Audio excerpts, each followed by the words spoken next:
ይህ የምትመለከቱት ወጣት ዴቮን ሃዋርድ ይባላል። 20 ዓመቱ ነው። በዚህ ቀዝቃዛ በሆነ የፖሊስ የምርመራ ክፍል ውስጥ ለጥያቄ ተቀምጧል። ከሱ ጋር ሌላ 3 ሰዎች ለምርመራ መጥተዋል። ፖሊሶች እነኚህን 4 ግለሰቦች የ27 ዓመቱን አንድሬው ጃክሰንን በመተኮስና በመግደል ወንጀል እጃቸው አለበት ተብሎ ይጠረጥራቸዋል። ነገር ግን የሚገርመው 4ቱም በወንጀል ውስጥ እጃቸው እንደሌለበት ይናገራሉ። እንዲያውም ነገሩን ጨርሶ በቁም ነገር አልወሰዱትም ነበር። ይህ የወንጀለኛ ቡድን ያላወቀው አንድ ትልቅ ሚስጥር አለ። የአንድሬው ግድያ በብዙ የደህንነት ካሜራዎች ላይ በግልጽ ተቀርጾ ነበረ። በካሜራው ላይ አንድ ሰው ከመኪና ውስጥ ወርዶ አንድሬውን ሲተኩስበትና ያው መኪና በፍጥነት ለማምለጥ በአንድሬው ስክሪን ላይ ረግጦ ሲሄድ በግልጽ ያሳያል። ነገር ግን ከነኛ 4ቱ ማን ሽጉጡን እንደተኮሰ በግልጽ አይታወቅም ነበረ። መጋቢት 27 ቀን 2010 ዓ.ም አንድሬው ጃክሰን በኮሎራዶ የሚገኝ የመኪና ማቆሚያ ውስጥ መኪናውን አቁሞ ገባ። የመጣው ለራሱና ለፍቅረኛው ጄሲካ ራት ለመግዛት ነበረ። እንደ አጋጣሚ ሆኖ የሱ ጓደኛ አሌክሰስ እዛው መኪና ማቆሚያ ውስጥ ቁጭ ብላ ነበረ። በድንገት የጥይት ድምፅ ሰማች። መጀመሪያ ላይ ርችት መስሏት ነበረ። ቀና ብላ ስትመለከት ግን አንድ ሰው መሬት ላይ በግንባሩ ተደፍቶ ወድቆ አየች። ከሷ አጠገብም ተኳሹ አሁንም አስክሬኑ አጠገብ ቆሟል። አንድ ባለ 2 በር መኪናም አጠገባቸው ነበረ። ከዛም ተኳሹ ወደ መኪናው ገባ። ነገር ግን ወዲያውኑ መኪናው አልሄደም። በውስጡ ያሉት ሰዎች ወዴት መሄድ እንዳለባቸው እያመነቱ ግራ የተጋቡ ይመስሉ ነበረ። በመጨረሻም ለመሄድ ሲወስኑ ግን መኪናውን በሬሳው ላይ አስኪደው አለፉት። አሌክሰስም በፍጥነት ወደ አንድሬው ሮጣ ሄደች። ጓደኛዋም መኪና ውስጥ ቀርታ ወደ 911 ደወለች። አሌክሰስ የሕክምና እርዳታ እስኪመጣ ድረስ ለአንድሬው የልብ ምቱ እስኪመለስ ሲፒአር መስጠት ጀመረች። ለጥሪ ተቀባዮቹም መተንፈስ እንዳቆመ ነገረቻቸው። አሌክሰስ ከ911 ጋር እያወራች የአንድሬው ሕይወት እዛው ጋር አለፈ። ምን እንዳየችም ነገረቻቸው። በዚያው ነው ምሽት ከጥቂት ሰዓታት በኋላ አንድ የአካባቢው ነዳጅ ማደያ ውስጥ የሚገኝ ካሜራ ላይ አንድ የሚያስደነግጥ ነገር ተቀረጸ። ያው መኪና በነዳጅ ማደያ ውስጥ ከቆመ በኋላ ከውስጡ 3 ሰዎች ወጡ። ከዛም መጠጥ ለመግዛት ወደ ሱቁ ገቡ። በከፍተኛ ሁኔታ ሱቅ ውስጥ እየሳቁና እየተቀላለዱ እየተቃቀፉ ይታዩ ነበረ። ይህ የቪዲዮ ምስል ፖሊሶቹን እነማን እንደሆኑ እንዲለይ ትልቅ እገዛ አደረገ። የ19 ዓመቷ አሊሺያ፣ የ20 ዓመቱ ካሌብ፣ በመጨረሻም የ20 ዓመቱ ዲቮን ነበሩ። ያን መኪና ስለነዱ ብቻ እነሱን ለማሰር በቂ አልነበረም። ነገር ግን ለሶስቱም የማዘዣ ትዕዛዝ ለማውጣት በቂ ማስረጃ ሆነላቸው። ይህን የወንጀል ፋይል እስከዛሬ ካየናቸው ለየት የሚያደርገው በምርመራ ክፍል የቀባጠሩት የውሸት ብዛት ነው። ቢያንስ አንደኛው ሰው እንኳን ተጸጽቶ ወዲያውኑ እውነቱን ይናገራል ተብሎ ይታሰባል። ነገር ግን እነኛ አረመኔዎች ነገሩን እንደ ቀልድ ነበር የቆጠሩት። አሁን ላይ ማን እንደገደለውም ሆነ ለምን እንደገደሉት ከነሱ በስተቀር ማንም አያውቅም ነበረ። ፖሊሶች መጀመሪያ እርዳታ የጠራችውን የዓይን እማኝ አሌክሰስን ይዘዋት መጡ። ይህ ጥያቄና መልስ እንጂ ምርመራ አልነበረም። ምክንያቱም በዚህ ሰዓት አሌክሰስ እንደ እማኝ እንጂ እንደ ተጠርጣሪ አልተቆጠረችም ነበረ። ቢሆንም ግን መርማሪዎቹ ለጥያቄ በሚዘጋጁበት ሰዓት የኋላ ታሪኳን መመልከት ጀመሩ። ያኔም አንድ ነገር አገኙ። ከ3 ዓመት በፊት አሌክሰስ በነፍስ ማጥፋት ወንጀል ተባባሪ በመሆን ተከሳ ነበረ። በዚያ ሰዓት እሷ መኪናውን እየነዳች ባለችበት ወቅት ፍቅረኛዋ አንዱን ጓደኛዋን ተኩሶ ገድሎት ነበረ። መርማሪ ናታን ይህን ታሪክ ከምርመራው በፊት በመረዳቱ እሷ ከአንድሬው ሞት ጋር ግንኙነት ይኖራታል ብሎ መጠርጠር ጀመረ። በምርመራው ወቅት አሌክሰስ ያየችውን ነገር በዝርዝር ማስረዳት ጀመረች። እሷ መኪና ውስጥ እንደነበረችና የተኩስ ድምፅ እንደሰማች ተናገረች። አንድሬው መሬት ላይ ወድቆ አየችው። ከዛም ተኳሹ አጠገቡ ቆሞ ነበረ። መኪናው ከመሄዱ በፊት ወዴት መሄድ እንዳለበት ግራ ገብቶት እንደቆመና በውስጡም ያሉት ሰዎች ማንም እንዳላያቸው ለማረጋገጥ መጀመሪያ መኪና ማቆሚያውን ዙሪያውን እንደተመለከቱ ተናገረች። እናም መተንፈስ እስኪያቆም ድረስ ከ911 ጥሪ ተቀባዮች ጋር ሆና አብረው እንደቆየች ትናገራለች። ከዛም በኋላ የልብ ምቱን ብትፈትሽም ልቡ መምታት አቁሞ ነበረ። በዚህ ቃለ መጠይቅ ላይ አሌክሰስ በጣም የተረጋጋችና ግልጽ ሆና ትታያለች። ወደ መርማሪውም ጠጋ ብላ በቀላሉ ጥያቄውን እየመለሰች ነበር። ይህ እውነቱን የተናገረች መሆኗንና በዚያ ምሽት በሆነው ነገር ላይ ምንም አይነት ጥፋተኝነት ስሜት እንዳልነበራት ያሳይ ነበረ። መርማሪው ስለ ቀድሞ የፍርድ ቤት ጉዳይ ጠየቃት። አሌክሲስ እንደተናገረችው ከፍቅረኛዋ ጋር ከተዋወቁ 3 ሳምንት እንኳን ሳይሞላቸው ያ ወንጀል እንደተፈጸመ ትናገራለች። የሆነ ቦታ እንድታደርሰው ጠይቋት እንደነበርና እሷ እየነዳች ባለችበት ወቅት በአቅራቢያው በሚገኝ ሱቅ ውስጥ ሰውን ተኩሶ እንደገደለና እሷም በዚህ ምክንያት በተባባሪነት መከሰሷን ተናገረች። ይህን ታሪክ መናገር ለእሷ በጣም ከባድ እንደነበረ በግልጽ ይታያል። የሰውነት እንቅስቃሴዋም ተቀየረ። እንደ ቅድሙ ረጋ ብላ አልተናገረችም። ይህ የሚጠበቅ ነው። ቀደም ስትናገር እጇ ምንም ስላልነበረበት ተረጋግታ ጥያቄዎቹን የመለሰች ነበር። ነገር ግን እሷ የነበረችበትን ወንጀል ስታወራ ተጨናንቃ ነበር። ይህ የሚያሳየው የአካል እንቅስቃሴ እንደማይዋሽ ነው። ከዚህ ምርመራ በኋላ ፖሊሶቹ መኪናውንና በውስጡ የነበሩትን 3 ተጠርጣሪዎች ፍለጋ ቀጠሉ። ፍለጋው ብዙ አልወሰደባቸውም። ከጥቂት ሰዓታት በኋላ ከሌሊቱ 10 ሰዓት ላይ አንድ ፖሊስ ከአሌክሲስ መግለጫ ጋር የሚመሳሰል አንድ መኪና ያላግባብ ሲነዳ ተመለከተ። መኪናውንም አስቆመው። ይህ ተራ የትራፊክ ቁጥጥር እንዳልሆነ ወዲያውኑ ግልጽ ነበረ።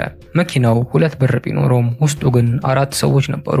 አሊሺያ፣ ካሌብ፣ ዴቮን እና ኢተርኒቲ። ፖሊሱ መኪናው ለምን የፊት ታርጋ እንደሌለው ጠየቃት።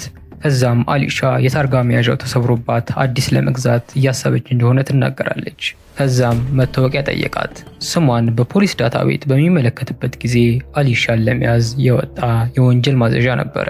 እሷም እዛው ትታሰራለች።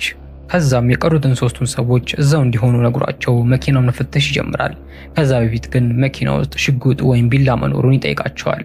ከዛም ካሌብ ምንም የለም ብሎ ይመልሳል። ፖሊሱ ግን በሚፈትሽበት ሰዓት ሽጉጥ አገኘ። ምንም እንኳን ካሌብ ከጥቂት ደቂቃዎች በፊት መኪናው ውስጥ ምንም አይነት መሳሪያ የለም ብሎ ቢናገርም ሽጉጥ እሱ የተቀመጠበት ቦታ ተገኘ። ከዛም ፖሊሱ ተናዶ ይሄ ምንድነው ብሎ ጠየቀው።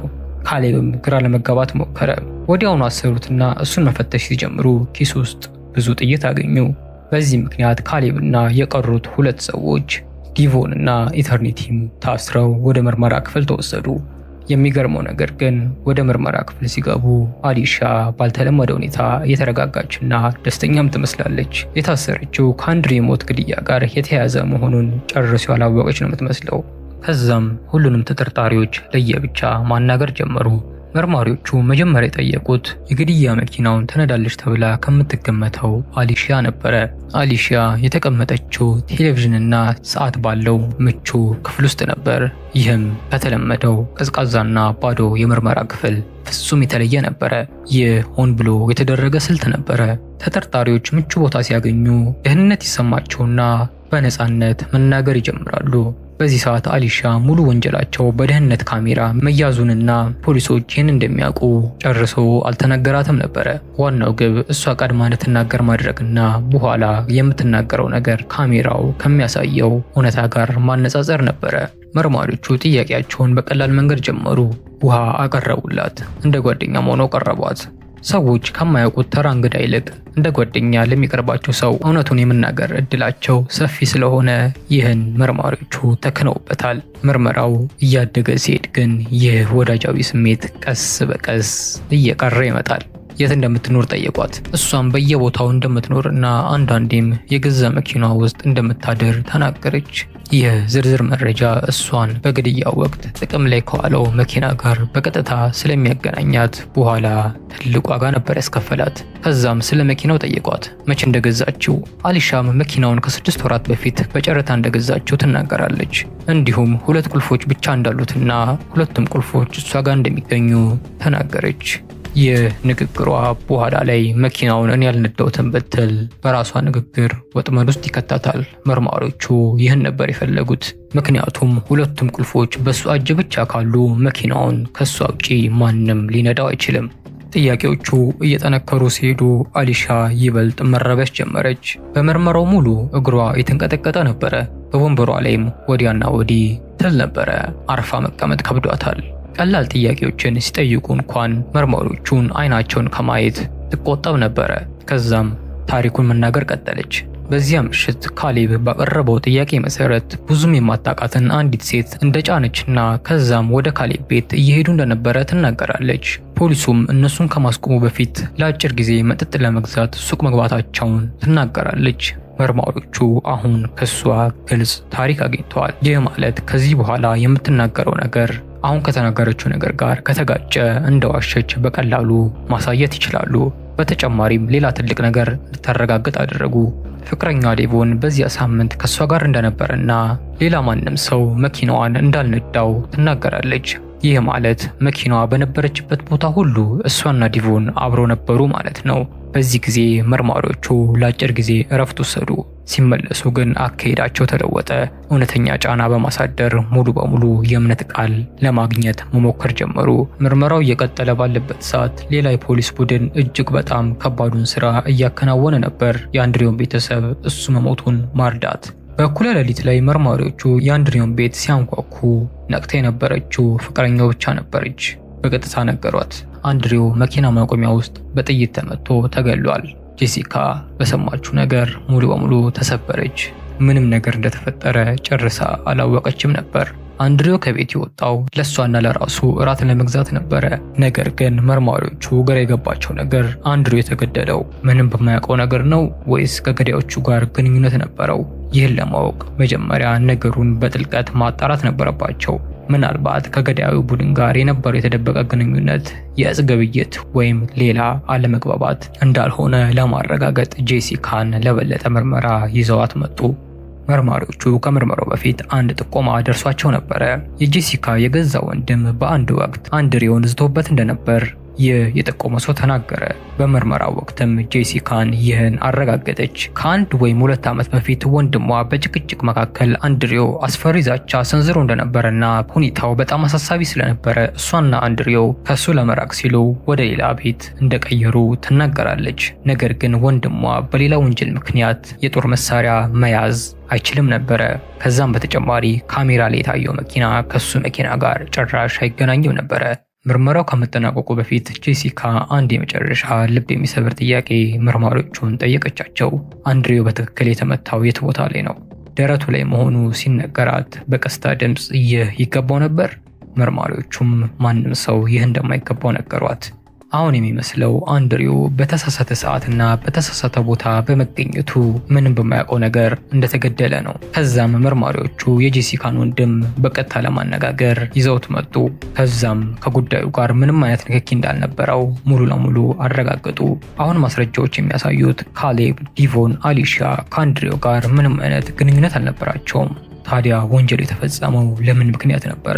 ያለምንም ርህራሄ የዘረፋ ሙከራ ነበር ወይስ ሌላ የተደበቀ ነገር ነበረ? ምርመራው ይቀጥላል። በመቀጠል መርማሪዎቹ መሳሪያውን ተኩሷል ተብሎ የሚጠረጠረውን ካሌብን ሊጠይቁት ገቡ። እሱ ግን ምርመራውን ይበልጥ ለማክበድ እንጂ ለማቅለል ጭራሽ አላሰበም ነበረ። የእሱ ምርመራ የቆየው ለ4 ደቂቃ ያህል ብቻ ነበረ። ነገር ግን በዚያች አጭር ጊዜ ውስጥ የመላውን ምርመራ አቅጣጫ የቀየረ አንድ ወሳኝ መረጃ ተናገረ። የገዛ የቤቱን አድራሻ።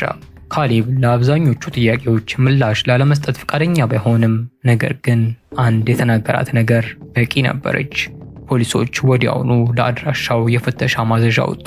ከዛም እቤቱ ከደረሱ በኋላ ቤት ውስጥ ሌላ ሰው አገኙ። የካሌብ ጓደኛ። ይህ ሰው ምንም ከወንጀሉ ጋር ግንኙነት የለውም። ነገር ግን ከሰማቸው ነገሮች ውስጥ ብዙውን መናገር ይጀምራል። ካሌብ የዛን ቀን ሰው ለመዝረፍ አስቦ እንደነበርና ከመኪናው ወርዶ የሰውየውን ዋሌት ከተቀበሉ በኋላ ካሌብ እንደተኮሰበት ተናገረ። በመጨረሻም መኪናውን ይነዳ የነበረው ዲቮን እንደነበርና የሰውየውን ሬሳ በመኪና እንደሄደበት ተናገረ። ከዚህም በተጨማሪ በቤቱ ውስጥ ብዙ ጥይቶችን አገኙ። ይህም ከአንድሪዮ አስክሬን ውስጥ ከወጣው ጥይት ጋር አንድ አይነት ነበረ። በጣም ትልቅ ማስረጃ የሆነው ግን የተገኘው ሪሲት ነበረ።